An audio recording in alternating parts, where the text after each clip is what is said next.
नमस्कार, न्यूज के इकलौते फैमिली शो न्यूज की पाठशाला में आप सभी का बहुत स्वागत। मैं हूं सुशांत सिन्हा। ये वो पाठशाला जहां सबकी क्लास लगती है। और सबसे पहले आपको बता दूं कि आज कौन कौन सा चैप्टर खोलने वाला हूं। विपक्ष फिर ईवीएम में ही फंसा हुआ है, लेकिन नरेंद्र मोदी ने कैसे खेल करना शुरू भी कर दिया है, आज सबसे पहले इसकी बात होगी। ओटीपी से ईवीएम हैक कर लेना संभव है क्या? जैसे आपके मोबाइल में ओटीपी आता है, वैसे ओटीपी से ईवीएम हैक होता है क्या? इसका सच क्या है, यह भी बताऊंगा। उधर यूपी की रिपोर्ट आई, इधर मोदी शाह का 3 राज्यों में कैसे एक्शन हुआ, इसका चैप्टर भी है। बीजेपी की सीक्रेट रिपोर्ट में यूपी में सीटें घटने की क्या वजह लिखी है।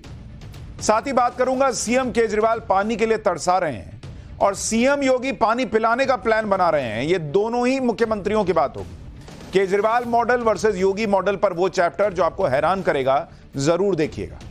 योगी वो कानून लाए हैं कि यूपी में हड़कंप मचा है। साथ ही चुनाव खत्म, हिंसा शुरू। बंगाल में फिर बवाल क्यों मचा है? बंगाल में जान बचाते फिर रहे हैं क्या बीजेपी का साथ देने वाले? आज इसका चैप्टर भी है।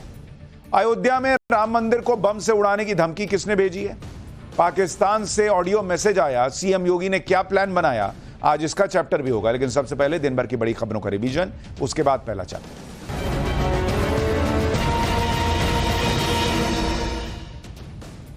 राहुल गांधी ने वायनाड की सीट छोड़ने का फैसला कर लिया है। राहुल गांधी रायबरेली और वायनाड 2 सीटों से चुनाव जीते थे और अब उन्होंने फैसला किया है कि वो रायबरेली से सांसद बने रहेंगे और वायनाड की सीट छोड़ देंगे। ये वही हुआ जो हमने पाठशाला में आपको बहुत पहले बता दिया था। इसी के साथ आज कांग्रेस ने यह भी फैसला किया कि प्रियंका वाड्रा इलेक्शन डेब्यू करेंगी। वायनाड से उपचुनाव में प्रियंका वाड्रा चुनाव लड़ेंगी और अगर वायनाड से वो जीती तो पहली बार ऐसा होगा कि गांधी परिवार के तीनों सदस्य सोनिया गांधी, राहुल गांधी और प्रियंका वाड्रा संसद में होंगे। हालांकि सोनिया गांधी राज्यसभा की सांसद होंगी। मणिपुर में जारी हिंसा को लेकर केंद्र सरकार एक्शन मोड में आ गई है। गृह मंत्री अमित शाह की अध्यक्षता में आज दिल्ली में मणिपुर के मुद्दे पर हाई लेवल बैठक हुई। इस बैठक में केंद्रीय गृह सचिव, आर्मी चीफ और मणिपुर के डीजीपी समेत कई अफसर शामिल रहे। कल ही अमित शाह ने मणिपुर के राज्यपाल से भी मुलाकात की थी। माना जा रहा है कि जल्दी ही मणिपुर में हिंसा को खत्म करने के लिए बड़ा फैसला लिया जा सकता है। पश्चिम बंगाल के दार्जिलिंग में बड़ा ट्रेन हादसा हुआ है।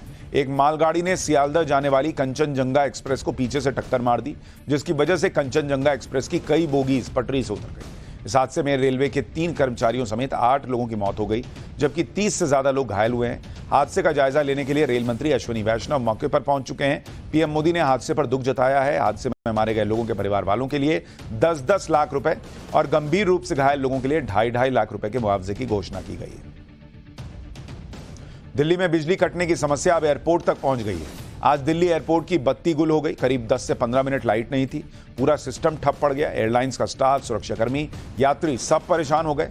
पावर कट की वजह से कई फ्लाइट्स ने देरी से उड़ान भरी। सबसे ज्यादा असर दिल्ली एयरपोर्ट के टर्मिनल 2 पर पड़ा। जम्मू कश्मीर के बांदीपुरा में सुरक्षा बलों ने मुठभेड़ में एक आतंकी को ढेर कर दिया। इलाके में एक और आतंकी के छिपे होने की आशंका है, जिसकी तलाश में सर्च ऑपरेशन जारी है। वहीं हंदवाड़ा से सुरक्षा बलों ने हिजबुल के एक आतंकी को गिरफ्तार किया है।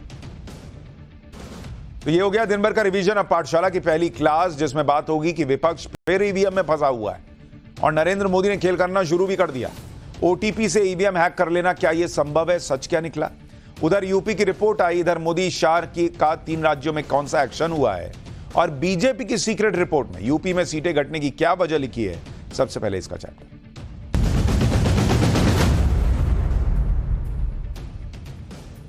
जब से इलेक्शन का रिजल्ट आया, तब से इंडी गठबंधन इसी बात पे नाच रहा था ना, मोदी तो हार गए, मोदी चुनाव हार गए, मोदी चुनाव हार गए, यही ढिंढोरा चल रहा था। पूरा इकोसिस्टम लगा हुआ था कि मोदी हार गए। लेकिन इनका प्रोसेसर का स्पीड देखिए। इनको 10 दिन ये समझने में लगे कि अरे यार, हारे तो हम हैं, हमारी सारों की सीट मिला के मोदी की हमसे ज्यादा सीट आई है। 10 दिन इनको प्रोसेसिंग में लग गया और अब इंडी गठबंधन को समझ में आ रहा है कि हारे तो इंडी गठबंधन वाले, नरेंद्र मोदी तो जीत गए, सरकार बना लिए। तो जब ये समझ में आया 10 दिन बाद इनको, तो अब ये ईवीएम की बात करने लगे। इंडी गठबंधन का हर नेता ईवीएम पर फिर सवाल उठाने लगा। ऐसी अफवाहें उड़ाने में ये लोग जुट गए कि ओटीपी से ईवीएम को लॉक अनलॉक किया जा सकता है, जबकि इनकी सारी अफवाहें हर बार की तरह इस बार भी नहीं चली। टोटली फ्रॉड साबित हुई ये अफवाहें। लेकिन बात ईवीएम की नहीं है। ईवीएम को लेकर तो ये लोग पहले से झूठ बोलते रहे। बात यह है कि इलेक्शन रिजल्ट के बाद एक तरफ जहां नरेंद्र मोदी आगे की सोच रहे हैं, बीजेपी एक्शन मोड में दिख रही है, मोदी शाह सीटें कम होने पर मंथन कर रहे हैं, बीजेपी मंथन कर रही है, आगे के इलेक्शन की तैयारियां शुरू हो चुकी हैं।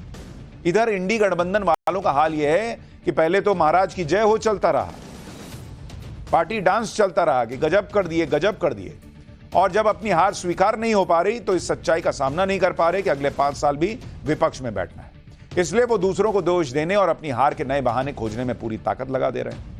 फिर वही ईवीएम, और मैंने आपको बताया था ये लोग ईवीएम का सवाल इसलिए उठाते हैं कि कोई कार्यकर्ता ना पूछे कि बॉस 3 बार से आप पे भरोसा कर रहे हैं, आप 100 सीट नहीं लाके दे पा रहे हो, आप ऊपर क्यों बैठे हो, आप हटो, दूसरे को मौका दो।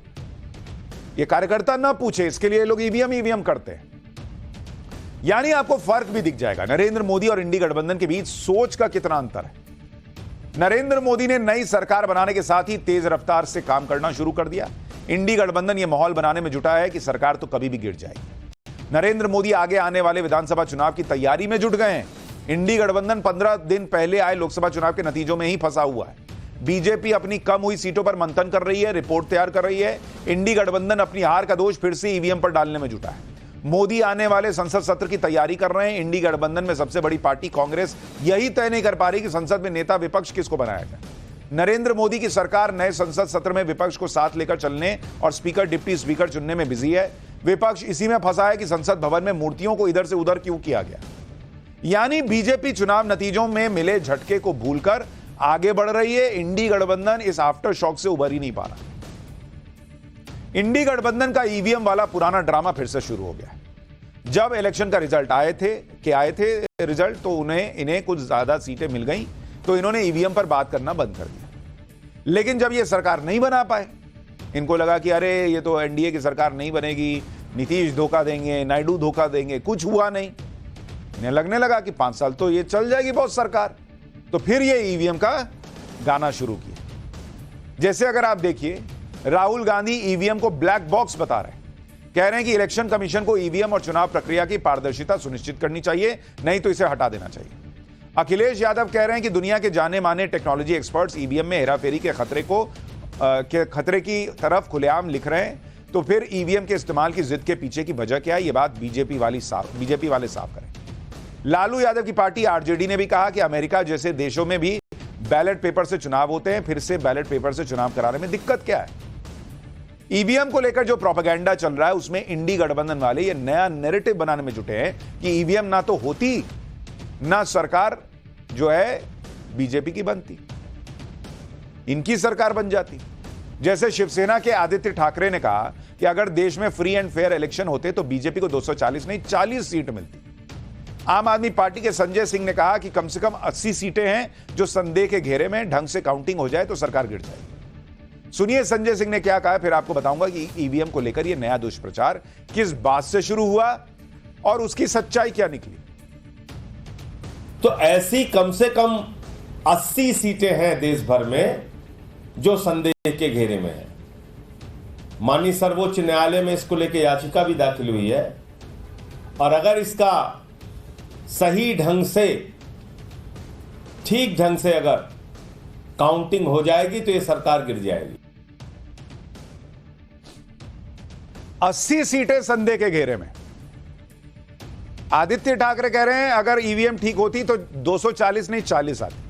चलिए मान लीजिए संजय सिंह की बात सही माने कि 80 संदेह के घेरे में, तो 240 में से 80 घटाइए, फिर भी 160 होती है। एक कह रहा है 40 आएगी, एक कह रहा है 160 आएगी, और जिसको ईवीएम हैक करना आता है वो 80 को छोड़ दिया, मतलब 80 पे कर लिया, बाकी 240 जो है वो उसके हिसाब से जो है वो हुआ नहीं हुआ फर्क नहीं पड़ा। मतलब क्या लॉजिक है। जिसको ईवीएम हैक करने आता है उसने 272 क्यों नहीं किया, 300 क्यों नहीं किया, 400 पार का नारा दिया तो 400 पार क्यों नहीं किया। इनके लोग ही इन लोग से क्यों नहीं पूछते बॉस कि हार गए, मानो कि हार गए, मानो केजरीवाल को एक सीट नहीं आई दिल्ली में, पंजाब में सरकार होने के बाद लोगों ने नकार दिया, मानो ना बॉस, क्यों नहीं मानते हो। और नहीं मानना है तो देश का सिस्टम खराब कर दोगे क्या।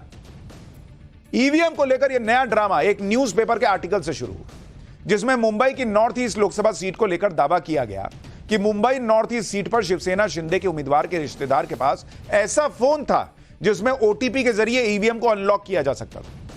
लेकिन इस खबर को चुनाव आयोग ने फेक न्यूज बताया। यह क्लियर कर दिया कि ईवीएम को ओटीपी से नहीं खोला जा सकता। चुनाव आयोग ने कहा कि ईवीएम का किसी बाहरी डिवाइस या सिग्नल से कोई लेना देना नहीं है बॉस, और इसलिए ईवीएम ओटीपी से अनलॉक ही नहीं हो सकता। कुछ भी तमाशा चल रहा है इस देश में। मुंबई नॉर्थ ईस्ट सीट की रिटर्निंग ऑफिसर ने भी क्लियर किया कि ईवीएम एक स्टैंड अलोन सिस्टम है, यह किसी से कनेक्ट नहीं होता, यह किसी भी डिवाइस से स्वतंत्र है, इसे प्रोग्राम करने या अनलॉक करने के लिए किसी वन टाइम पासवर्ड यानी ओटीपी की जरूरत ही नहीं और इसे हैक नहीं किया जा सकता। हालांकि बाद में अखबार ने अपनी खबर को लेकर स्पष्टीकरण दिया। ईवीएम को मोबाइल फोन में आए ओटीपी के जरिए अनलॉक करने वाली जो खबर छापी गई थी वो गलती से लिख दी गई थी, लिख रहा है। गलती से लिख दिया तुमने, अखबार ने इतना बड़ा बड़ा आर्टिकल छापे और गलती से लिख दिया, ऐसा चुन्नू सा छाप दिए। लिखते उसको भी बड़ा बड़ा कि हमसे गलती हो गई, और इस गलती के लिए उन्होंने खेद दिया, ऐसा चुन्नू सा। और आर्टिकल देखिए कितना बड़ा छापे थे ये लोग, और गलती से खबर छप गई। अखबार ने तो गलती मान भी ली, लेकिन इंडी गठबंधन वाले अपनी गलती भी मानने को तैयार नहीं है। जब से खबर अखबार में छपी तब से इंडी गठबंधन वाले और उनका पूरा इकोसिस्टम इसी ईवीएम को लेकर, इसी खबर को लेकर ईवीएम पर अटैक करने लगे। इसके लिए वो अमेरिकी उद्योगपति और टेस्ला के मालिक एलन मस्क के ट्वीट का सहारा भी लेने लगे।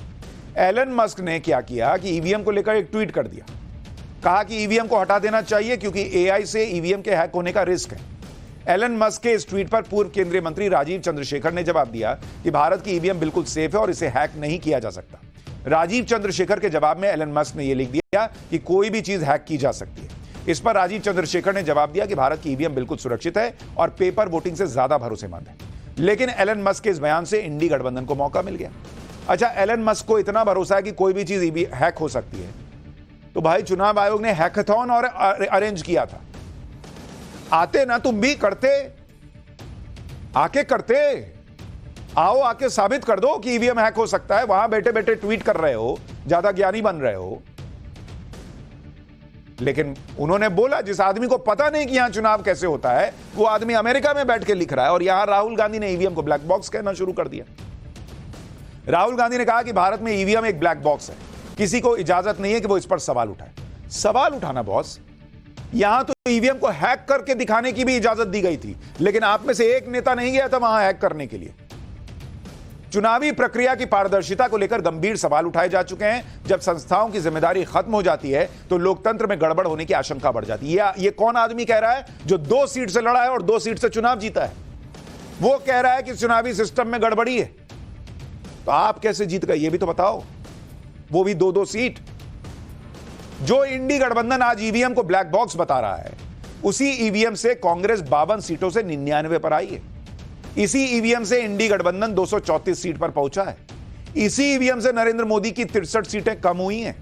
इसी ईवीएम से राहुल गांधी 2-2 सीट जीते हैं। सुनिए एक बार मुंबई में एनडीए के नेता क्या कह रहे हैं, फिर आपको बताऊंगा कि नरेंद्र मोदी ने नतीजों के बाद ईवीएम पर क्या कहा। 2024 में जो चुनाव हुए हैं उसमें ईवीएम हैक नहीं हुआ। अगर ईवीएम हैक होता तो राहुल गांधी 2-2 सीटों से 2.5 लाख 3 लाख वोट से नहीं जीतते। अगर ईवीएम हैक होता तो भारतीय जनता पार्टी सिर्फ 240 सीटों पर नहीं रुक जाती। अगर ईवीएम हैक होता तो कांग्रेस पार्टी को 99 सीटें नहीं मिल जाती। इसलिए 2024 की बात करें तो निश्चित तौर पर ईवीएम हैक नहीं हुआ। जब इलेक्शन रिजल्ट आए थे तो इंडी गठबंधन वालों ने ईवीएम को लेकर मुंह पर ताला लगा लिया था। प्रधानमंत्री नरेंद्र मोदी भी हैरान थे कि इंडी गठबंधन वाले ईवीएम को लेकर अब कुछ बोल क्यों नहीं रहे। पीएम मोदी ने ईवीएम को लेकर विपक्ष पर क्या कहा था, एक बार वो सुनिए, फिर बताता हूं कि ईवीएम का यह नया मामला शुरू कहां से हुआ। तो मैंने किसी को पूछा, यार ये तो ठीक है आंकड़े वांकड़े, तो मुझे ये बताओ कि ईवीएम जिंदा है कि मर गया?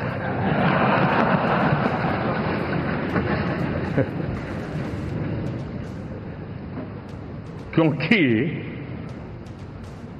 ये लोग तय करके बैठे थे कि भारत के लोकतंत्र और लोकतंत्र की प्रक्रिया के प्रति विश्वास ही लोगों का उठ जाए, और लगातार ईवीएम को गाली देना।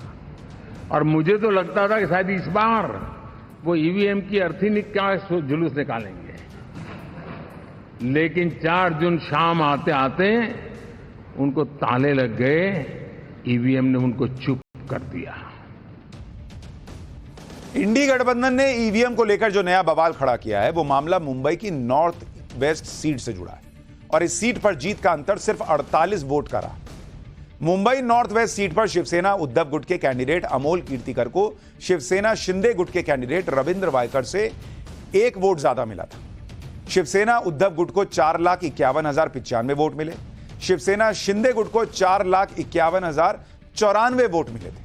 लेकिन पोस्टल बैलेट के वोट में शिवसेना उद्धव गुट को 1501 वोट मिले, जबकि शिवसेना शिंदे गुट को 1550 वोट।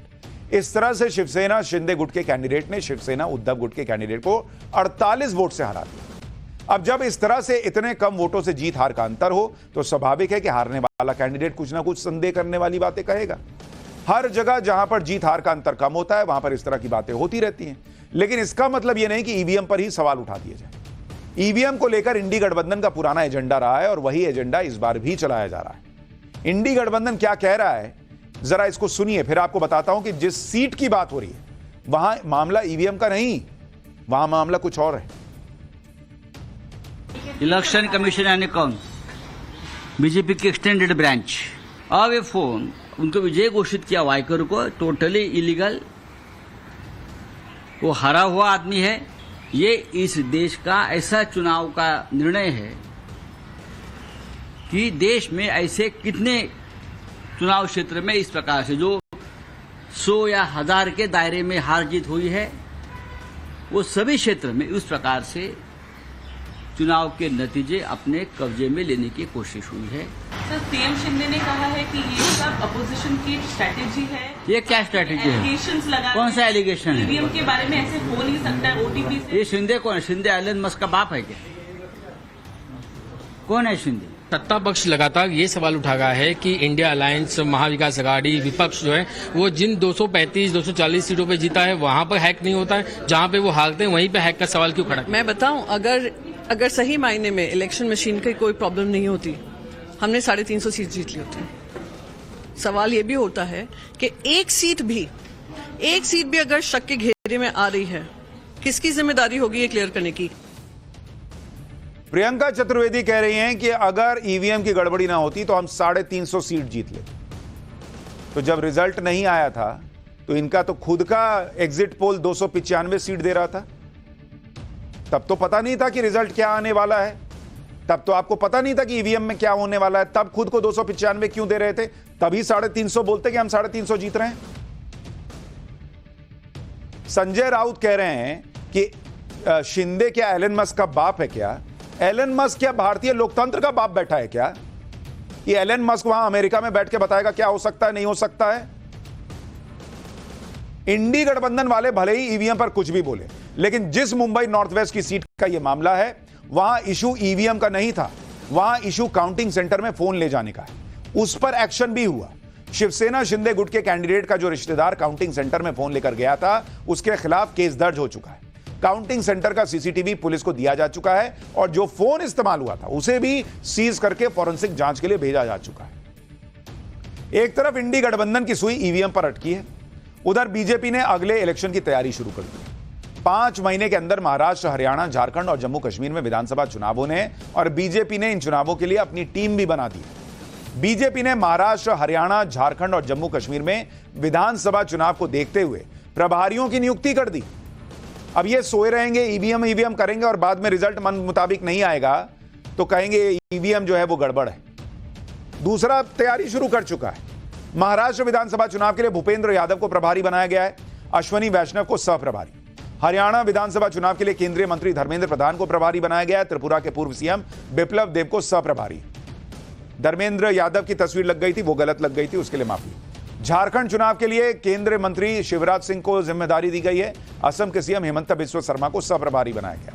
जम्मू कश्मीर विधानसभा चुनाव के लिए केंद्रीय मंत्री जी किशन रेड्डी पर भरोसा जताया गया है, उन्हें राज्य का प्रभारी बनाया गया है। जम्मू कश्मीर में इसी साल सितंबर में चुनाव हो सकते हैं।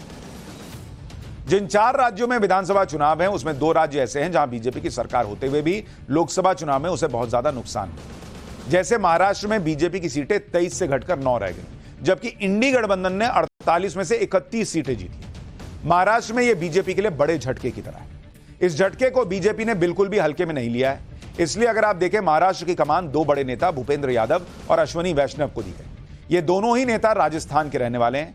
भूपेंद्र यादव को इससे पहले ओडिशा का ऑब्जर्वर नियुक्त किया गया था। राजनाथ सिंह के साथ भूपेंद्र यादव ने ओडिशा में नए मुख्यमंत्री के चयन में अहम भूमिका निभाई थी। भूपेंद्र यादव को लगातार दूसरी बार कैबिनेट में मंत्री बनने का भी मौका मिला है। उन्हें पीएम मोदी और अमित शाह का भरोसेमंद बताया जाता है। इसी तरह अश्विनी वैष्णव को भी नरेंद्र मोदी ने अपनी कैबिनेट में रिपीट किया है और इस बार उनका कद कैबिनेट में और बढ़ गया है। अश्विनी वैष्णव भी नरेंद्र मोदी के करीबी और भरोसेमंद माने जाते हैं। उनका कद इस तरह से भी बढ़ा कि आप देखिए, उनको 3 मंत्रालय मिले हुए, आईटी मंत्रालय, रेलवे मिनिस्ट्री और आईएंडबी मिनिस्ट्री। महाराष्ट्र के अलावा हरियाणा में भी बीजेपी को बहुत नुकसान हुआ। हरियाणा में बीजेपी की सरकार है, इसके बावजूद वहां बीजेपी की सीटें घटकर आधी हो गई। हरियाणा में बीजेपी 10 में से 5 सीटों पर हार गई। पिछली बार 10 में से 10 सीटें जीती थी। हरियाणा के नतीजे भी बीजेपी के लिए झटके की तरह है, लेकिन बीजेपी ने नतीजों की निराशा को पीछे छोड़कर हरियाणा में मजबूत प्लानिंग शुरू कर दी है। इसी वजह से केंद्रीय मंत्री और सीनियर लीडर धर्मेंद्र प्रधान को प्रभारी बनाकर वहां भेजा गया। धर्मेंद्र प्रधान पहले भी कई राज्यों के प्रभारी रह चुके हैं। यूपी से बिहार तक उनके प्रभारी रहते हुए बीजेपी ने अच्छा प्रदर्शन किया। साल 2021 के पश्चिम बंगाल विधानसभा चुनाव में नंदीग्राम सीट पर मुख्यमंत्री ममता बनर्जी की हार के पीछे भी धर्मेंद्र प्रधान के रणनीतिक कौशल को अहम माना गया। पिछड़े वर्ग से आने वाले धर्मेंद्र प्रधान ने छत्तीसगढ़, बिहार, कर्नाटक और झारखंड राज्यों में प्रभारी रहते हुए ओबीसी के बड़े तबके को पार्टी से जोड़ने का काम भी किया था। इधर हरियाणा में चुनाव प्रभारी नियुक्त कर दिए गए, उधर हार की वजह पर मंथन भी शुरू हो गया है। झारखंड की बात करें तो वहां अभी इंडी गठबंधन की सरकार है, उसे हटाना बीजेपी की प्राथमिकता है। वहां बीजेपी ने शिवराज सिंह चौहान जैसे बड़े चेहरे को उतारा है, साथ में फायर ब्रांड नेता और असम के सीएम हिमंत बिस्वा शर्मा को सह-प्रभारी बनाया है। दोनों नेता बीजेपी के बड़े चेहरे माने जाते हैं। शिवराज सिंह के रहते हुए बीजेपी ने पहले दिसंबर में विधानसभा चुनाव जीता, फिर लोकसभा चुनाव में सारी सीटें मध्य प्रदेश में जीती। इस बैक टू बैक जीत के साथ ही शिवराज सिंह का कद बीजेपी में और बढ़ गया। नरेंद्र मोदी ने इसलिए उन्हें कृषि और ग्रामीण विकास मंत्रालय का जिम्मा एक साथ दिया। बीजेपी न सिर्फ आगे की प्लानिंग में जुट चुकी है, बल्कि खराब प्रदर्शन की वजहों पर भी तेजी से मंथन चल रहा है ताकि उन कमियों को सुधारा जा सके। जैसे यूपी में हार के लिए बीजेपी ने अपनी शुरुआती रिपोर्ट भी तैयार कर ली। सूत्रों के हवाले से पहली रिपोर्ट में हार की जो वजह बताई गई, उसमें कहा गया है कि पहली वजह नरेंद्र मोदी और योगी के नाम पर उम्मीदवार खुद को जीता हुआ मान बैठे और ज्यादा अति उत्साही हो गए। दूसरी वजह 2 बार से ज्यादा जीते हुए सांसदों को लेकर जनता में नाराजगी थी।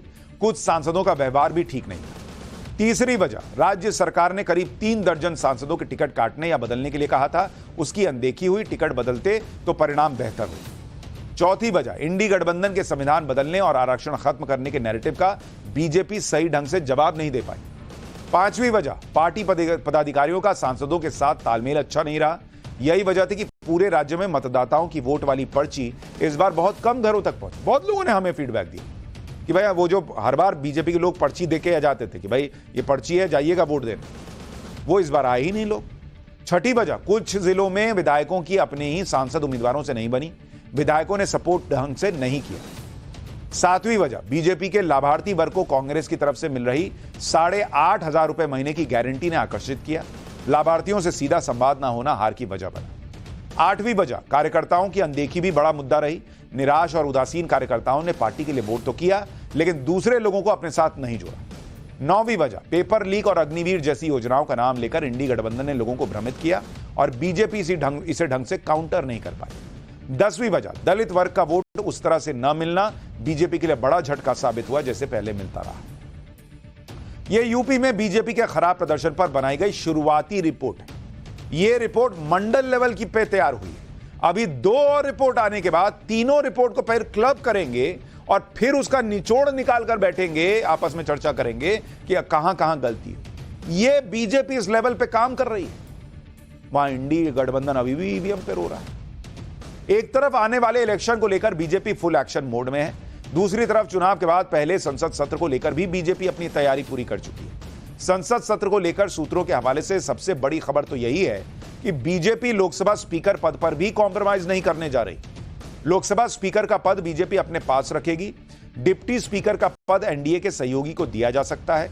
स्पीकर के पद के लिए एनडीए और विपक्ष में आम सहमति बनाई जाएगी।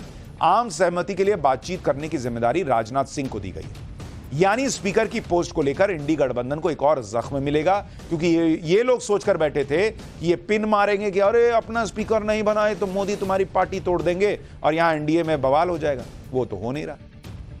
ये सोचे बैठे थे कि स्पीकर की पोस्ट के लिए एनडीए में टकराव होगा, स्पीकर बीजेपी का नहीं बनेगा, लेकिन यहां तो सब कुछ इंडी गठबंधन की ख्वाहिशों का उल्टा चल रहा है। लोकसभा स्पीकर के लिए जो नाम चल रहे हैं उनमें पहला नाम तो ओम बिड़ला का चल रहा है, जो पिछली बार भी लोकसभा स्पीकर थे।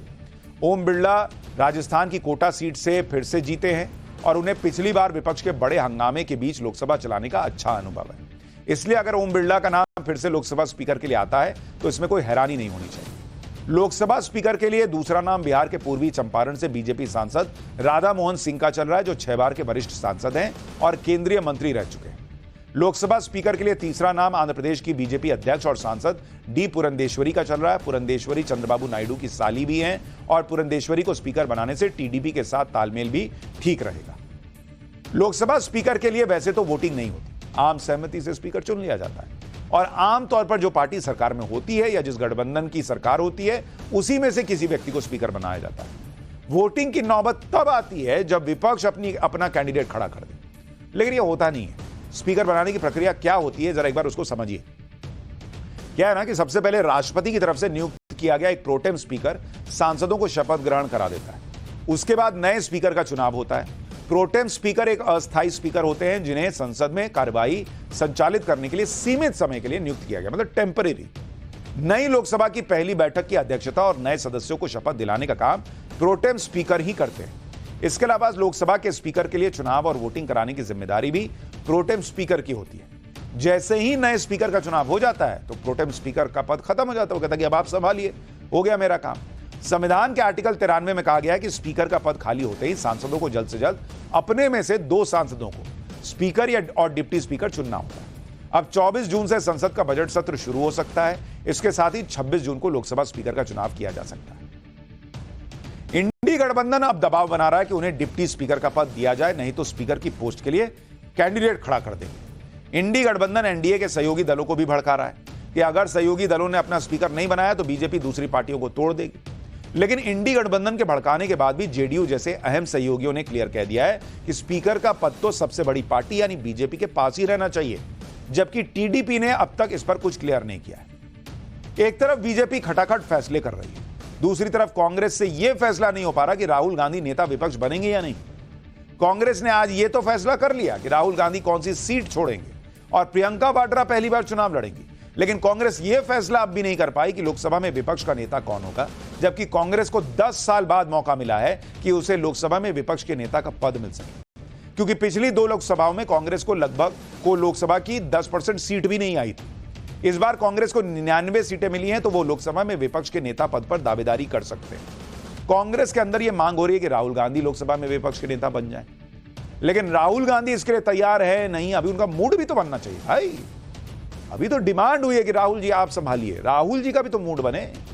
ये क्लियर नहीं है कि उनका मूड बना है कि नहीं, वो करेंगे ये फैसला लेंगे कि नहीं। लोकसभा में विपक्ष के नेता की बड़ी जिम्मेदारी होती है। राहुल गांधी का जिस तरह का रवैया अब तक रहा है उससे लगता नहीं कि वो इस जिम्मेदारी को लेने के लिए तैयार हो।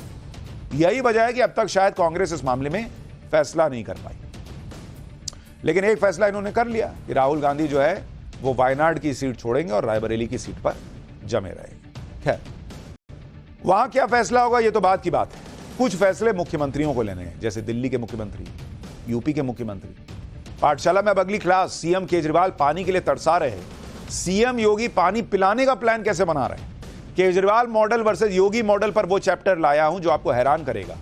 योगी कौन सा कानून लाए कि यूपी में हड़कंप मचा है, अब इसका चैप्टर।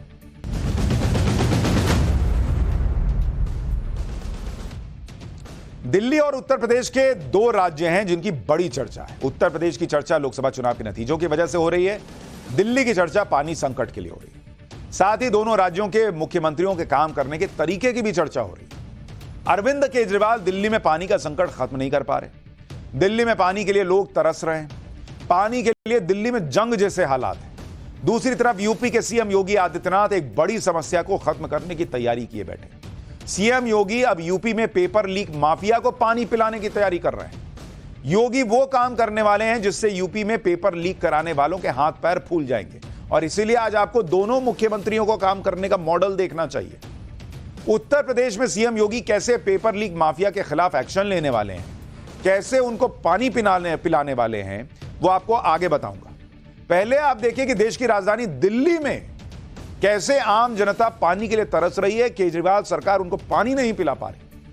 पूरी दिल्ली में इस समय पानी के लिए लोग त्राही त्राही कर रहे हैं। मई के आखिरी हफ्ते के दौरान दिल्ली में पानी का संकट शुरू हुआ। गर्मी बढ़ने के साथ पानी की समस्या बढ़ती गई। आज हालत यह हो गई कि दिल्ली के कई इलाकों में टैंकर के जरिए पानी की सप्लाई हो रही है और टैंकर से भी पानी लेना जंग लड़ने जैसा है। कई इलाकों में तो दिन में सिर्फ 1 या 2 बार टैंकर आ रहा है। टैंकर के आते ही लोग पाइप लेकर टैंकर पर चढ़ जाते हैं, होड़ लग जाती है। कई बार तो टैंकर रुकने से पहले लोग जान जोखिम में डालकर चढ़ रहे हैं। दिल्ली वालों को एक बार फिर से सुनिए, क्योंकि हम तो ये मुद्दा बार बार उठा रहे हैं दिल्ली वालों का। फिर आपको बताऊंगा कि पानी के लिए राजनीति कैसे हो रही है। आज देखिए 10 साल बीत जाने के बाद भी ये लोग टैंकर के लिए मोहताज हो रहे। हमारे को तो ये भी नहीं देख रहे कि मर रहे हैं जी रहे, समझ में ही नहीं आ रही। चाहे पानी के लिए मर जाओ, चाहे बीमारी से मर जाओ, कुछ भी सहायता नहीं कर रही हमारी। टैंकर जब आता है तो टैंकर वाले को पैसे देने पड़ते हैं, बगैर पैसे दिए टैंकर नहीं होगा। आप इनसे बात करके भी देखेंगे तो बता देंगे। यहाँ हमेशा से, क्योंकि आप नीचे जाके पता करोगे ना, थोड़ा और आगे जाओगे तो एक दिन छोड़ के 3-3 डब्बे मिलते हैं, 2-2 3-3 डब्बे। उनसे बंदा नहाएगा, धोएगा, खाना बनाएगा, पिएगा, क्या करेगा। ना तो आम आदमी पार्टी के एक भी कार्यकर्ता जमीन पे है और ना ही जो है ना कांग्रेस के कार्यकर्ता है। पिछले 3 टर्म से केजरीवाल की सरकार है, उससे पिछले 3 टर्म कांग्रेस की सरकार रही, लेकिन इलाज कोई भी नहीं निकाल पाया। जनता को जो कमिटमेंट सर जो किया हुआ है सरकार ने, न पानी देते हैं, न साफ सफाई करवाते हैं, न कभी यहाँ कोई दवा की गाड़ियां आती हैं। दिल्ली में अब पानी की कमी वीआईपी इलाकों तक में होने लगी है। लुटियन जोन जो एनडीएमसी के अंडर आता है, वहां भी पानी की कमी हो गई। जैसे बंगाली मार्केट, अशोका रोड, हरिचंद माथुर लेन, कॉपरनिकस मार्ग, पुराना किला रोड, बाबर रोड, बाराकंबा, केजी मार्ग, विंडसर प्लेस, फिरोज शाह मार्ग, कैनिंग लेन, इन सारे इलाकों में पानी सप्लाई दिन में 1 बार होगी। एनडीएमसी ने पानी इस्तेमाल के लिए गाइडलाइन जारी की हुई। दिल्ली जल बोर्ड ने एनडीएमसी से कहा है कि वो पानी नहीं होने की वजह से इन इलाकों में पानी की सप्लाई प्रभावित होगी, इसलिए पहले से तैयार रहे। दिल्ली में जारी पानी संकट पर आम आदमी पार्टी घिरने लगी तो उन्होंने नया आरोप लगा दिया। दिल्ली की जल मंत्री आतिशी जी का कहना है कि दिल्ली के लोगों को पानी ना मिल सके, इसकी साजिश की जा रही। दिल्ली में जितनी समस्याएं होती है ना, ये लोग एक वर्ड निकालते हैं जेब से, ये लो, साजिश। हर चीज साजिश है इनकी नजर। आतिशी ने कुछ तस्वीरें शेयर करके लिखा कि ऐसा लग रहा है जैसे दिल्ली में जानबूझकर के पानी संकट पैदा किया जा रहा है। दिल्ली जल बोर्ड के पाइपलाइन में जानबूझकर लीकेज की जा रही है। आज ही आम आदमी पार्टी के सांसद संजय सिंह एक प्रेस कॉन्फ्रेंस करके पानी संकट के लिए बीजेपी को जिम्मेदार भी ठहरा चुके हैं। अच्छा, पानी जो है वो लीक हो रहा है, ठीक, ईवीएम हैक ना हो जाए उसके लिए तो इनके कार्यकर्ता वो काउंटिंग सेंटर के बाहर धरना देके बैठ जाते हैं। भले उसके बाद भी इनको 0 सीट आए, लेकिन कार्यकर्ता इनका बैठ जाता है। आज आपका कार्यकर्ता नहीं खड़ा हो रहा पब्लिक के लिए, इस पाइपलाइन को बचाने के लिए, अगर साजिश हो रही है तो। दिल्ली मई महीने से पानी के लिए परेशान है और अब करीब 20 दिन बाद आम आदमी पार्टी नई थ्योरी लेकर आई है। फिर से बीजेपी पर सारा ठीकरा फोड़ दिया है। संजय सिंह को सुनिए, फिर बताऊंगा कि दिल्ली पुलिस क्यों नहरों और पाइपलाइन की सुरक्षा कर रही है। मैं कह रहा हूं कि भारतीय जनता पार्टी के द्वारा प्रायोजित पानी का संकट, तो मैं ये बताना चाहता हूं कि बीजेपी वाले चाहते हैं दिल्ली के लोग पानी ना पाए, दिल्ली के लोगों को पानी उपलब्ध ना हो, और इसके लिए जितने जतन, जितनी साजिश, जितने तरीके से दिल्ली को पानी संकट में डाल सकते हैं, पूरी की पूरी कोशिश बीजेपी के लोग कर रहे हैं। बीजेपी के लोग पानी रोक दे रहे हैं। इनके लोग क्या कर रहे हैं? आपके पास लोग नहीं है, आप प्रेस कॉन्फ्रेंस कर सकते हैं, पानी नहीं दे पा रहे हैं। आप खुद सोचिए कि दिल्ली सरकार किस तरह से काम कर रही है। मुख्यमंत्री केजरीवाल जेल में, वो किसी फाइल पर साइन कर नहीं सकते, कैबिनेट बैठक हो नहीं रही है। दिल्ली सरकार के मंत्री प्रेस कॉन्फ्रेंस करके दूसरों पर आरोप लगाकर अपना हाथ पोंछ लेते कि हो गया, लगा दिया बीजेपी पे आरोप। आतिशी ने दिल्ली पुलिस को चिट्ठी लिखकर मुनक नहर और दिल्ली जल बोर्ड की पाइपलाइन की निगरानी की मांग की थी, जिसके बाद अब पुलिस के जवान मुनक नहर की निगरानी कर भी रहे हैं, दिल्ली जल बोर्ड की रखवाली कर रहे हैं। सवाल यह है कि क्या इससे पानी का संकट खत्म हो जाएगा, क्योंकि अब दिल्ली के लोगों का गुस्सा बढ़ रहा है। आप तस्वीरें देखिए, छतरपुर में दिल्ली जल बोर्ड के दफ्तर पर कुछ लोगों ने तोड़फोड़ कर दी, इनमें महिलाएं भी शामिल थी। बताया जा रहा है कि पानी संकट से परेशान लोगों ने दिल्ली जल बोर्ड के दफ्तर में तोड़फोड़ की। आम आदमी पार्टी ने इसका भी आरोप बीजेपी पर लगा दिया है। यानी हर चीज बीजेपी कर रही है। इधर बीजेपी ने भी केजरीवाल सरकार के खिलाफ मोर्चा खोला हुआ है। बीजेपी लगातार पानी संकट पर केजरीवाल सरकार के खिलाफ प्रोटेस्ट कर रही है। दिल्ली के अलग अलग इलाकों में बीजेपी का प्रोटेस्ट हो रहा है। नई दिल्ली से बीजेपी सांसद बांसुरी स्वराज ने पानी संकट पर मटका फोड़कर प्रदर्शन किया। गीता कॉलोनी में वीरेंद्र सचदेवा ने पानी संकट पर प्रोटेस्ट किया। दिल्ली बीजेपी अध्यक्ष वीरेंद्र सचदेवा ने कहा कि पानी संकट के लिए पूरी तरह से केजरीवाल जिम्मेदार है। वीरेंद्र सचदेवा को सुनिए, फिर बताता हूं कि कांग्रेस ने क्यों केजरीवाल के खिलाफ मोर्चा खोल दिया। पानी हरियाणा पूरा दे रहा है, ये कागजों में स्पष्ट हो गया। दिल्ली सरकार के अधिकारी, हरियाणा सरकार के अधिकारी 9 जून को जाके मुआयना करते हैं। वहाँ दिल्ली सरकार के अधिकारी साइन करते हैं कि 1050 क्यूसेक पानी हरियाणा ने देना था, लेकिन 1161 दे रहा है। जितना मिलना चाहिए उससे ज्यादा दे रहा है। उसके बावजूद अगर दिल्ली में पानी की कमी है तो पानी की चोरी जो मुनक नहर से ककोरी के बीच में आम आदमी पार्टी की सरकार करवाती है। उसके बाद पानी की बर्बादी, लीकेज, अगर ये आम आदमी पार्टी ने 10 साल में रोक लिया होता तो दिल्ली को पानी की असुविधा नहीं होती। दिल्ली में पानी की किल्लत का सिर्फ एक ही कारण है, अरविंद केजरीवाल, उसकी सरकार का भ्रष्टाचार।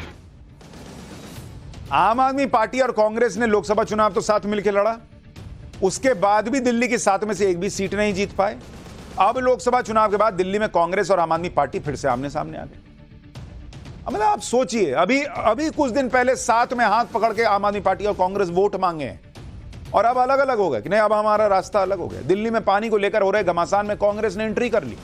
कांग्रेस ने केजरीवाल सरकार के खिलाफ जमकर प्रदर्शन किया। कांग्रेस नेताओं ने पानी संकट पर मटका फोड़कर अपना प्रदर्शन किया। कांग्रेस नेताओं का कहना है कि वो मटका फोड़कर दिल्ली की बहरी सरकार को जगाने की कोशिश कर रहे हैं। ये बहरी सरकार पहले नहीं दिख रही थी, अभी जब लोकसभा इलेक्शन में वोट मांग रहे थे। ये तो हाल है इंडी गठबंधन और उसके नेताओं का। कांग्रेस को भी शायद ये लग रहा होगा कि लोकसभा चुनाव में आम आदमी पार्टी के साथ गठबंधन के बाद जीत तो मिली नहीं, कार्यकर्ता अलग कंफ्यूज है। अब अगर दिल्ली जल संकट के दौरान भी कांग्रेस सड़कों पर नहीं दिखी तो विधानसभा चुनाव में मुश्किल हो जाएगी। तो कांग्रेस भी अब केजरीवाल सरकार के खिलाफ सड़क पर उतर गई, लेकिन इससे जनता को राहत कैसे मिलेगी ये कोई नहीं बता रहा। एक ग्राउंड रिपोर्ट और देखिए, ये तो दिल्ली का हाल है। उसके बाद ग्राउंड रिपोर्ट के बाद योगी आदित्यनाथ कैसे युवाओं के फ्यूचर से खिलवाड़ करने वालों को पानी पिलाने का प्लान बना रहे हैं, वो दिखाता हूं। जिस तरह से ये लोग सड़क पर उतरे हैं, इसी तरीके से दिल्ली के तमाम जो सियासी दल हैं वो भी सड़क पर उतरे हुए हैं। जहां बीजेपी की तरफ से लोग जो है सड़क पर उतर करके बीजेपी के तमाम नेता मटका फोड़ रहे हैं, दिल्ली सरकार के खिलाफ प्रदर्शन कर रहे हैं। वहीं कांग्रेस भी जो है वो आम आदमी पार्टी और दिल्ली सरकार के खिलाफ प्रदर्शन कर रही है। कांग्रेस ने दिल्ली सरकार की तरफ से एक दिन का विशेष सत्र बुलाने की बात कही है। उसके साथ ही साथ दिल्ली के तमाम अलग अलग जो ब्लॉक्स हैं, उन ब्लॉक्स पे कांग्रेस के लोग जो है वो प्रदर्शन भी कर रहे हैं। लेकिन जहां विपक्ष लगातार दिल्ली में जनता पानी के लिए तरस रही, पानी लीकेज को लेकर राजनीति हो रही, वहीं यूपी में सीएम योगी आदित्यनाथ कैसे समस्याओं को हैंडल किया जाता है इसकी नजीर पेश कर रहा है। पेपर लीक करने वालों पर नकेल कसने में जुट गए। अरविंद केजरीवाल की राजनीति दूसरों पर आरोप लगाने से शुरू होकर उसी पर खत्म हो जाती है, जबकि योगी आदित्यनाथ की राजनीति ग्राउंड पर जाकर समस्याएं दूर करने की रही है। यूपी में पेपर लीक एक बड़ा मुद्दा है और योगी सरकार के दौरान भी पेपर लीक हुए हैं, लेकिन अब सीएम योगी ने पेपर लीक करने के लिए जो कड़े कदम उठाने के संकेत दिए हैं। इसी साल उत्तर प्रदेश में सिपाही भर्ती परीक्षा का पेपर लीक हुआ था, जिसकी वजह से लाखों युवाओं का भविष्य खतरे में आ गया। अब सीएम योगी न सिर्फ रद्द हुई परीक्षाएं फिर से करवा रहे, बल्कि पेपर लीक जैसी घटनाएं ना हो इसकी भी जबरदस्त तैयारी कर रहे हैं। पेपर लीक के खिलाफ सीएम योगी जो कानून ला रहे हैं उसमें क्या क्या है वो अभी आपको आगे बताऊंगा। पहले आपको बताता हूं कि न सिर्फ उत्तर प्रदेश बल्कि पूरे देश में पेपर लीक कितनी बड़ी समस्या है। यूपी में इसी साल सिपाही भर्ती परीक्षा का पेपर लीक हुआ, 2022 में 12वीं बोर्ड का पेपर लीक हुआ, 2021 में नीट यूजी परीक्षा का पेपर लीक हुआ था, 2021 में ही बीएड जेईई का पेपर लीक हुआ, 2021 में प्रारंभिक पात्रता परीक्षा पेपर लीक हुआ, 2021 में ही यूपी टेट परीक्षा का पेपर लीक हुआ, 2017 में इंस्पेक्टर ऑनलाइन भर्ती परीक्षा का पेपर लीक हुआ। ऐसा नहीं है कि सिर्फ उत्तर प्रदेश में ही पेपर लीक होते हैं। उत्तर प्रदेश में तो 2021 के दौरान पेपर लीक माफिया तेजी से एक्टिव हुआ, लेकिन इसी दौरान पूरे देश में कई राज्यों में पेपर लीक की घटनाएं, पिछले 7 साल में पूरे देश में पेपर लीक की 70 से ज्यादा घटनाएं हुई। पेपर लीक की वजह से देश में 1.5 करोड़ से ज्यादा छात्र प्रभावित हुए हैं। राजस्थान हो, बंगाल हो, बिहार हो, तेलंगाना हो, तमिलनाडु हो, कई राज्यों में पेपर लीक होते रहे और कई राज्यों ने पेपर लीक रोकने के लिए सख्त कानून भी बनाए। अब यूपी में भी सीएम योगी ने पेपर लीक के खिलाफ कानून लाने की तैयारी कर ली। 8 जून को सीएम योगी ने सोशल मीडिया पर इसके बारे में जानकारी दी थी। सीएम योगी ने लिखा था कि सॉल्वर गैंग और पेपर लीक कराने जैसी गतिविधियों पर पूरी तरह से रोक लगाने के लिए प्रदेश में जल्दी नया कानून लागू करने जा रहे हैं। किसी भी कीमत पर युवाओं के भविष्य के साथ खिलवाड़ स्वीकार नहीं।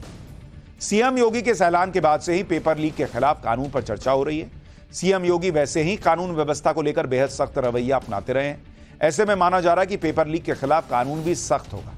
आपको बताता हूं कि यूपी के पेपर लीक कानून में क्या क्या प्रावधान हो सकते हैं, क्या खबरें बाहर आ रही हैं।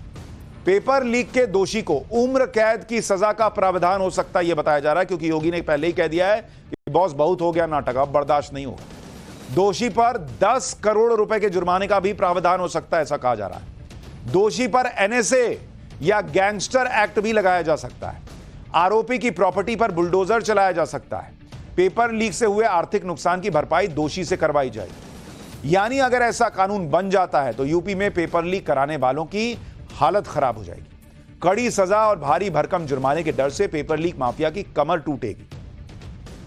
पेपर लीक कानून में कौन कौन सी गतिविधियां क्राइम मानी जाएंगी वो भी आपको बताता हूं। किसी भी परीक्षा का प्रश्न पत्र या आंसर की लीक करना, बिना इजाजत प्रश्न पत्र या ओएमआर शीट को पास में रखना, परीक्षा से संबंधित कंप्यूटर सिस्टम या नेटवर्क में छेड़छाड़ करना, सीट अरेंजमेंट, परीक्षा तारीख या शिफ्ट में छेड़छाड़ करना, परीक्षा से जुड़ी कोई नकली वेबसाइट बनाना, फर्जी एडमिट कार्ड जारी करना, कॉपी वैल्यूएशन में बिना इजाजत फेरबदल करना। यानी जो बाहर बैठे लोग हैं सिस्टम के, वो तो धरे ही जाएंगे। अगर अंदर से कोई मदद करेगा ना सिस्टम में छेड़छाड़ करके, वो भी लंबा अंदर जाएगा। फिर ये सारी एक्टिविटी पहले भी गलत थी और अब भी गलत है।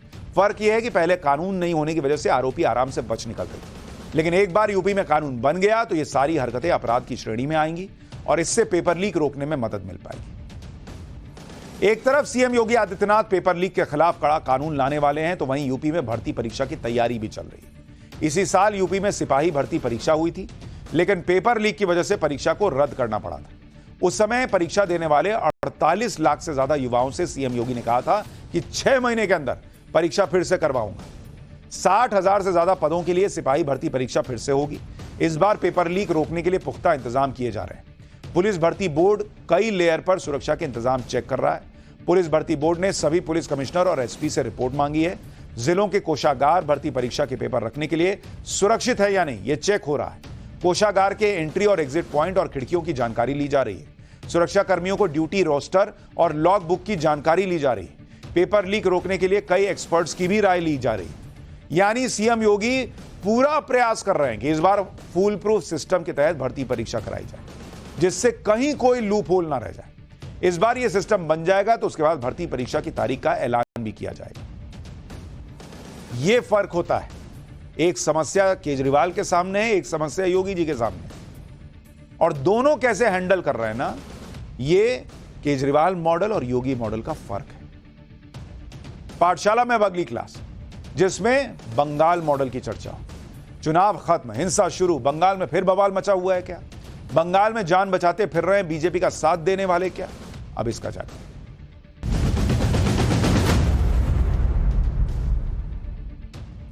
लोकसभा चुनाव खत्म हो चुके हैं, लेकिन बंगाल में लोकसभा चुनाव के दौरान शुरू हुई हिंसा खत्म होने का नाम नहीं ले रही।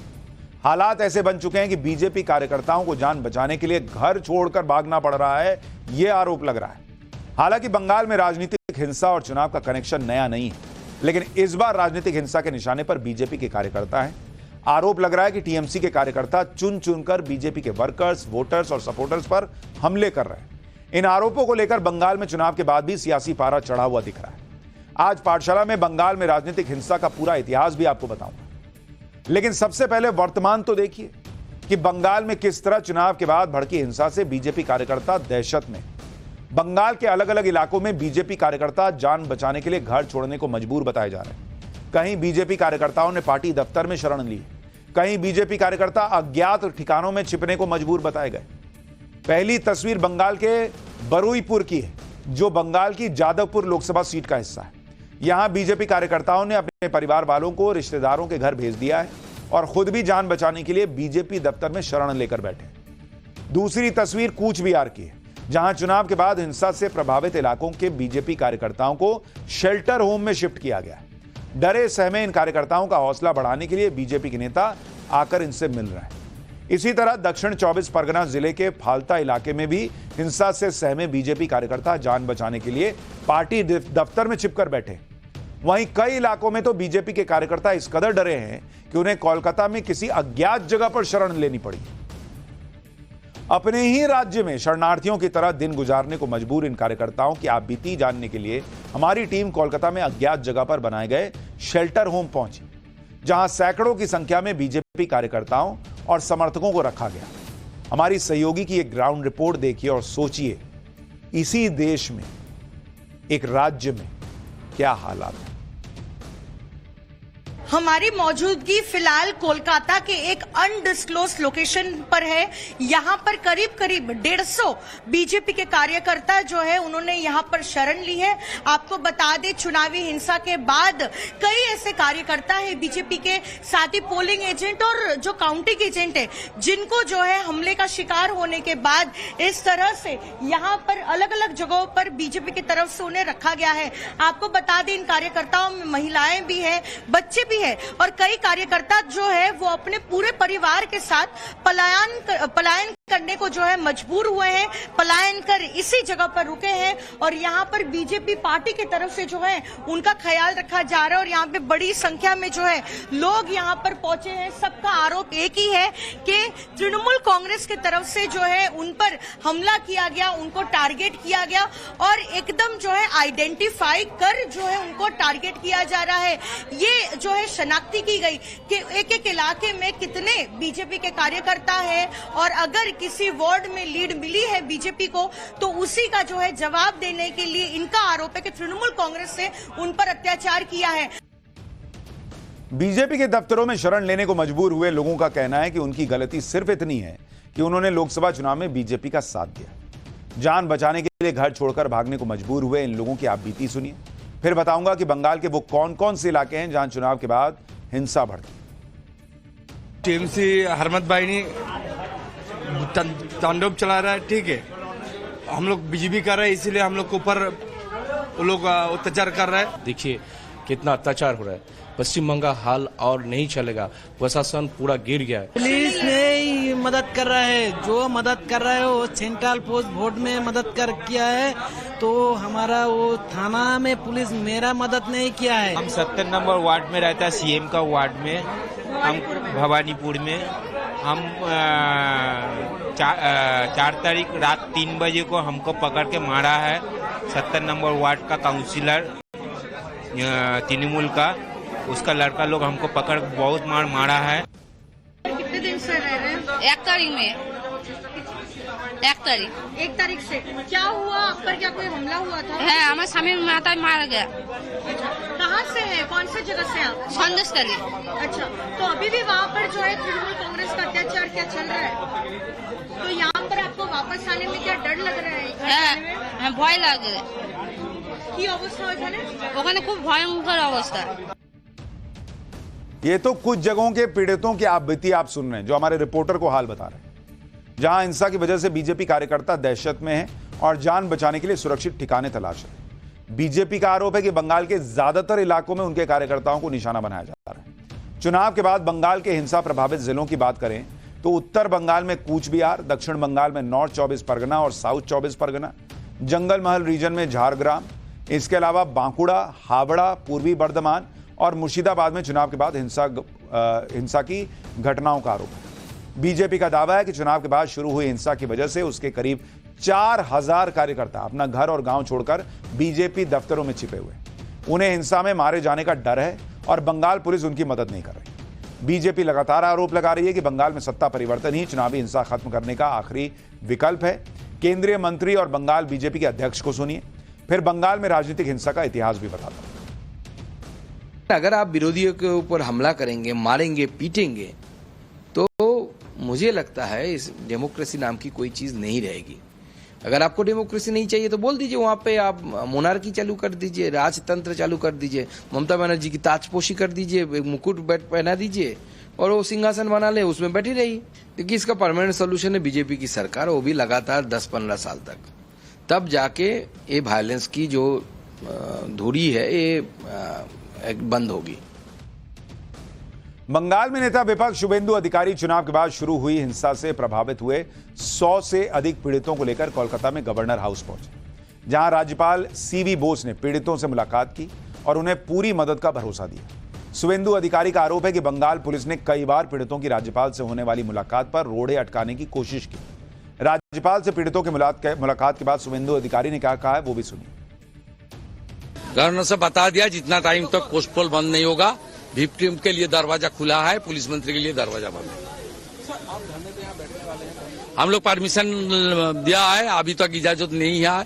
18 को रिमाइंडर दूंगा, रिमाइंडर में भी आंसर नहीं आएगा और पॉजिटिव नेगेटिव आएगा, उसका बाद सोचेगा। धरना टीएमसी कर सकता है, क्यों नेता प्रतिपक्ष नहीं कर सकता है? बीजेपी क्यों नहीं कर सकता है? विक्टिम क्यों नहीं कर सकता है?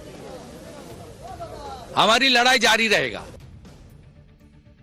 यानी बीजेपी कह रही है कि उसके साथ अन्याय हो रहा है, टीएमसी हर बार की तरफ कह रही है कि भाई ये बीजेपी का अपना प्रोपेगेंडा है, तरीका है कि भाई ये सब कुछ हो ही नहीं रहा है। खैर, पाठशाला में अब अगली क्लास। अयोध्या में राम मंदिर को बम से उड़ाने की धमकी किसने भेजी है? पाकिस्तान से ऑडियो मैसेज आया, सीएम योगी का क्या प्लान है? अब इसकी चर्चा।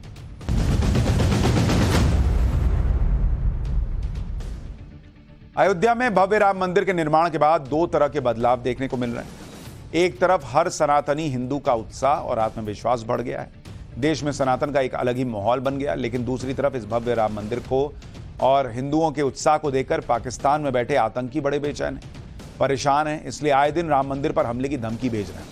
इस बार धमकी पाकिस्तानी आतंकी अजहर मसूद के संगठन जैश ए मोहम्मद ने ऑडियो के तौर पर भेजी। ये वही मसूद अजहर है जिसने 2001 में संसद पर आतंकी हमले की प्लानिंग की थी। 2019 में पुलवामा में हुए आतंकी हमले की साजिश तैयार की थी, लेकिन इस बार यह आतंकी राम मंदिर पर हमले के सपने देख रहा है। मसूद अजहर शायद इस बात को भूल गया कि यूपी में अब योगी आदित्यनाथ की सरकार है, वहां पिछली सरकारों वाला माहौल नहीं है, जब चाहे दंगा हो जाए, जब चाहे कोई हमला हो जाए।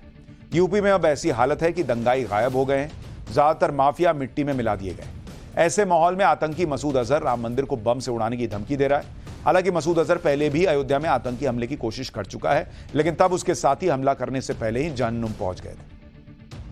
इस हैरान करने वाली घटना के बारे में आगे बताऊंगा, लेकिन उससे पहले पाकिस्तान से आई नई धमकी के बारे में सुनिए। राम मंदिर के लिए पाकिस्तान से आई यह धमकी ऐसे समय में आई है जब पीएम मोदी ने अयोध्या में एनएसजी कमांडो सेंटर खोलने का निर्णय लिया है। लेकिन इस दौरान आतंकी मसूद अजहर के संगठन जैश ए मोहम्मद ने राम मंदिर को गिराने की धमकी दी है।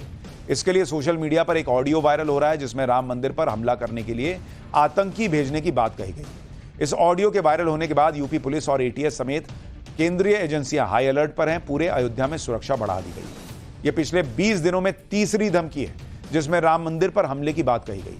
इस समय श्री राम जन्मभूमि परिसर और मंदिर की सुरक्षा की जिम्मेदारी यूपी एसएसएफ यानी स्पेशल सिक्योरिटी फोर्स और यूपी पुलिस की पीएसी यानी प्रोविंशियल आर्म्ड कांस्टेबलरी के पास है। मंदिर की सुरक्षा के लिए एटीएस और एसएसएफ के अलावा पीएसी के करीब 200 जवान तैनात हैं। अभी तक राम मंदिर की सुरक्षा में तैनात पीएसी के जवानों को हर 2 महीने में बदल दिया जाता है। इसके अलावा पूरी अयोध्या में सीसीटीवी कैमरे लगे हुए हैं जिसका रियल टाइम इनपुट देखने के लिए एक पूरी टीम बाकायदा बैठी हुई है। सोशल मीडिया पर जो वायरल हो रहा है ऑडियो, वो धमकी भी सुनिए जिसमें अयोध्या में राम मंदिर को लेकर हमले की बात कही जा रही है। हालांकि अभी तक इस धमकी की पुष्टि नहीं हुई है, लेकिन सुरक्षा एजेंसीज हाई अलर्ट पर है। और इस वक्त जो सबसे बड़ा मसला है वो है बाबरी मस्जिद को वापस लाना, बने हुए मंदिर को गिराना। अल्लाह रब्बुल आलमीन ने मस्जिद की हिफाजत का तरीका उस वक्त बता दिया था जब कुरान नाजिल हो रहा था कि मस्जिद की जगह अगर मंदिर बन जाए, मस्जिद की जगह अगर मंदिर बनाने वाले आ जाए, अल्लाह की गैरत, अल्लाह का गुस्सा जोश में आ जाता है। अल्लाह ने ऊपर से लश्कर भेजा। याद रखना, ये राम मंदिर भी इसी तरह तबाह होकर रह जाएगा। मसूद अजहर की धमकी के इस वायरल ऑडियो के बाद सुरक्षा एजेंसीज ने राम मंदिर समेत पूरी अयोध्या में सुरक्षा बढ़ा दी। अयोध्या के railway station, bus stand, airport पर भी सिक्योरिटी बढ़ गई है। लेकिन दूसरी तरफ मंदिर के अयोध्या के लोग इस धमकी से बिल्कुल भी परेशान नहीं। लोगों का कहना है कि ये मोदी योगी का दौर है जहां आतंकी हमला करना नामुमकिन है। आतंकियों को शायद पता नहीं है कि योगी जी किस टाइप के मुख्यमंत्री हैं, ये लोग कह रहे हैं। पहले आप अयोध्या के लोगों की बातें सुनिए, इसके बाद राम मंदिर की सुरक्षा के लिए पीएम मोदी का निर्णय के बारे में बताऊंगा। इतना स्ट्रांग आज हमारी सरकार है, थैंक्स टू योगी जी और मोदी जी। मुझे नहीं लगता किसी की बस की बात है या किसी का हिम्मत है अभी ऐसा कुछ सोचने का भी। ये बिल्कुल पॉसिबल नहीं है, क्योंकि ये जन्मभूमि है राम जी की और इसमें योगी और मोदी का हाथ है, तो ये तो हो ही नहीं सकता, ये तो हम मान ही नहीं सकते। नहीं रह पाएगा कोई भी, किसी की हिम्मत नहीं जो राम जन्मभूमि को उड़ा सके। अयोध्या राम जन्मभूमि हम लोगों की है, पूरी हिंदू की है। आतंकवादियों ने बोला कि राम मंदिर को उड़ाने की किसी की हिम्मत नहीं किया, मतलब कि मंदिर को उस पर नजर रख ले, उनकी पावर ही नहीं है कि उड़ा सके। प्रभु राम के मंदिर के बारे में सोचना ही एक निरर्थक बात है, ये पूरी तरीके से एक गलत सोच है। और बाकी ये मैं मानता हूं कि यहाँ का बाल विवाह का वो नहीं कर सकते हैं। यानी अयोध्या के लोगों को तो कॉन्फिडेंस है कि मोदी योगी के राज में आतंकी हमला अयोध्या में नहीं होगा। 22 जनवरी को अयोध्या में रामलला की प्राण प्रतिष्ठा के बाद से हर दिन करीब 1 लाख श्रद्धालु वहां दर्शन के लिए आ रहे हैं। ऐसे में सुरक्षा एजेंसियों को शक है कि भीड़ का फायदा उठाकर आतंकी हमले की साजिश रची जा सकती है। ऐसे में राम मंदिर की सुरक्षा को देखते हुए मोदी सरकार ने एनएसजी की यूनिट वहां पर शुरू करने का फैसला लिया। यह राम मंदिर की सुरक्षा के लिए बड़ा फैसला है। आने वाले कुछ महीनों में अयोध्या में नेशनल सिक्योरिटी गार्ड यानी एनएसजी का हब बनेगा। यह देश में एनएसजी का 6ठा हब होगा। अभी चेन्नई, हैदराबाद, कोलकाता और मुंबई के अलावा अहमदाबाद में एनएसजी का रीजनल हब है। अयोध्या में एनएसजी यूनिट स्पेशलाइज्ड वेपन यानी विशेष आधुनिक हथियार और एंटी ड्रोन तकनीक से लैस होगी। इसमें ड्रोन हमले से भी आतंकियों को मारकर गिराया जा सकेगा। अयोध्या में एनएसजी की यूनिट 2 महीने में ऑपरेशनल हो सकती है। एनएसजी यूनिट शुरू होने से यूपी पुलिस को मंदिर की सुरक्षा में बहुत मदद मिलेगी, क्योंकि किसी भी हमले की स्थिति में एनएसजी जवाबी एक्शन बहुत तेज और सटीक होता है। सूत्रों के मुताबिक एनएसजी का हब राम मंदिर के पास होगा। इसके लिए जमीन अधिग्रहण की प्रक्रिया शुरू की जा चुकी है। राम मंदिर की सुरक्षा का महत्व आप इस बात से भी समझ सकते हैं कि देश के प्रधानमंत्री की सुरक्षा की जिम्मेदारी अभी एनएसजी के पास ही है। इसके अलावा भी कुछ चुनिंदा वीवीआईपी की सुरक्षा का जिम्मा एनएसजी कमांडो के पास है। हालांकि ऐसा पहली बार नहीं है कि जब आतंकी संगठन जैश ए मोहम्मद ने अयोध्या पर हमला करना चाहा हो। इससे पहले साल 2005 में मसूद अजहर ने अयोध्या में जैश के आतंकी भेजे थे, लेकिन अयोध्या में ऐसा चमत्कार हुआ था कि सारे आतंकी हमले से पहले ही जहन्नुम पहुंच गए। दरअसल 5 जुलाई 2005 को जैश के 5 आतंकियों ने अयोध्या में राम जन्मभूमि पर हमला किया था। ये 5 आतंकी एक सफेद जीप में सवार होकर आए थे। आतंकियों की जीप आरडीएक्स से भरी हुई थी। आतंकियों ने जीप को मंदिर के पास खड़ा कर दिया। जीप में धमाका होते ही वहां दहशत फैल गई। इस धमाके में अफरा तफरी मची। फायदा उठाकर आतंकी मंदिर के बहुत करीब तक आ गए। आतंकियों ने फायरिंग करते हुए मंदिर पर ग्रेनेड फेंके और रॉकेट दागे, लेकिन उनके हमले में मंदिर को नुकसान नहीं हुआ। इतनी देर में सुरक्षा बलों ने मोर्चा संभाला और आतंकियों के साथ मुठभेड़ हुई। एक एक करके सारे आतंकी मारे गए। एक आतंकी मानव बम बनकर आया था। गोलीबारी के दौरान उसके खुद के चीथड़े उड़ गए। इस भयंकर आतंकी हमले में मंदिर परिसर को कोई नुकसान नहीं हुआ। 2005 में हुए इस हमले को एक चमत्कार की तरह माना जाता है। यानी लोगों को इस वजह से भी भरोसा है कि राम मंदिर को कुछ नहीं होगा। राजस्थान के सिरोही से 12 दिनों की यात्रा के बाद अयोध्या में एक विशाल गदा और धनुष भी पहुंच गए हैं। ये भी देखिए, गदा और धनुष को देखने के लिए लोगों की भीड़ उमड़ रही है। ये देखिए, विशालकाय गदा वहां पहुंचा है और विशालकाय धनुष भी पहुंचा है। 4000 किलो का ये गदा है। तो ऐसा नहीं, लेकिन एक अदृश्य गदा भी पड़ गया आतंकियों को तो सीधा जहन्नुम ही ना जाएंगे।